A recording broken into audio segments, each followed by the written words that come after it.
In our view, blockchain technology and non-fungible tokens, NFTs, present a perfect tool to revolutionize the traditional fine art industry, to the benefit of both artists and collectors. With this in mind, the Invictus NFT Lab's inaugural Out of Africa collection aims to blaze the trail by facilitating, via the Ethereum blockchain, the sale of a professionally curated collection of 118 unique physical artworks from Southern Africa's top artistic talent. Throughout history, major socio-economic change has largely only taken place as new generations displace older generations that are more set in their ways. Often these changes are necessitated or enabled by technological development.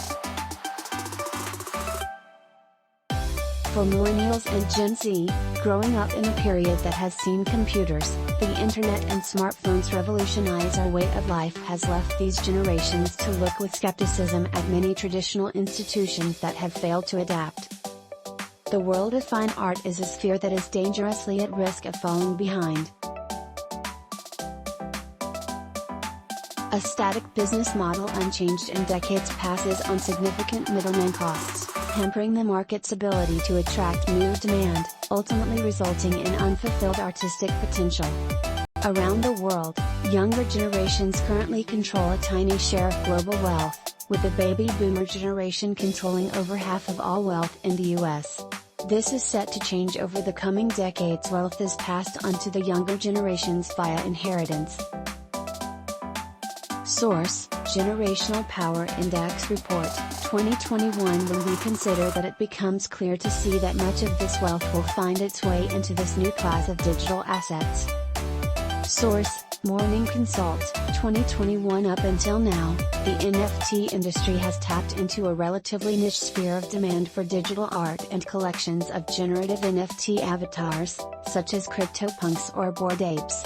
However, adopting NFTs to serve as transferable certificates of ownership for physical fine art can provide key benefits for both artists and collectors. This is the approach we are taking with the Out of Africa collection. The first improvement relates to driving down costs and improving industry efficiency. Galleries and auction houses provide valuable services to industry participants, however, these premium businesses come with high overheads, necessitating large middleman costs on art transactions. These are often charged to both the purchaser and seller. Delivery costs can also add to a buyer's final price, even if the artwork is purchased as an investment, with no desire to display the art.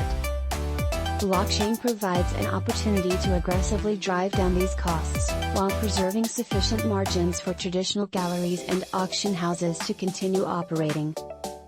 For secondary market sales of NFTs in the Out of Africa collection, a total of 10% of the sales price is taken by the protocol. However, instead of finding its way into the sales platform's hands, the distribution is far more equitable, with the community and artists sharing in these spoils. Taking delivery is also not required if you're holding the NFT purely as a speculative investment, and the NFT can be sold onto a new owner who can then elect to take delivery, or not. The second addressable issue is opacity and concerns around provenance.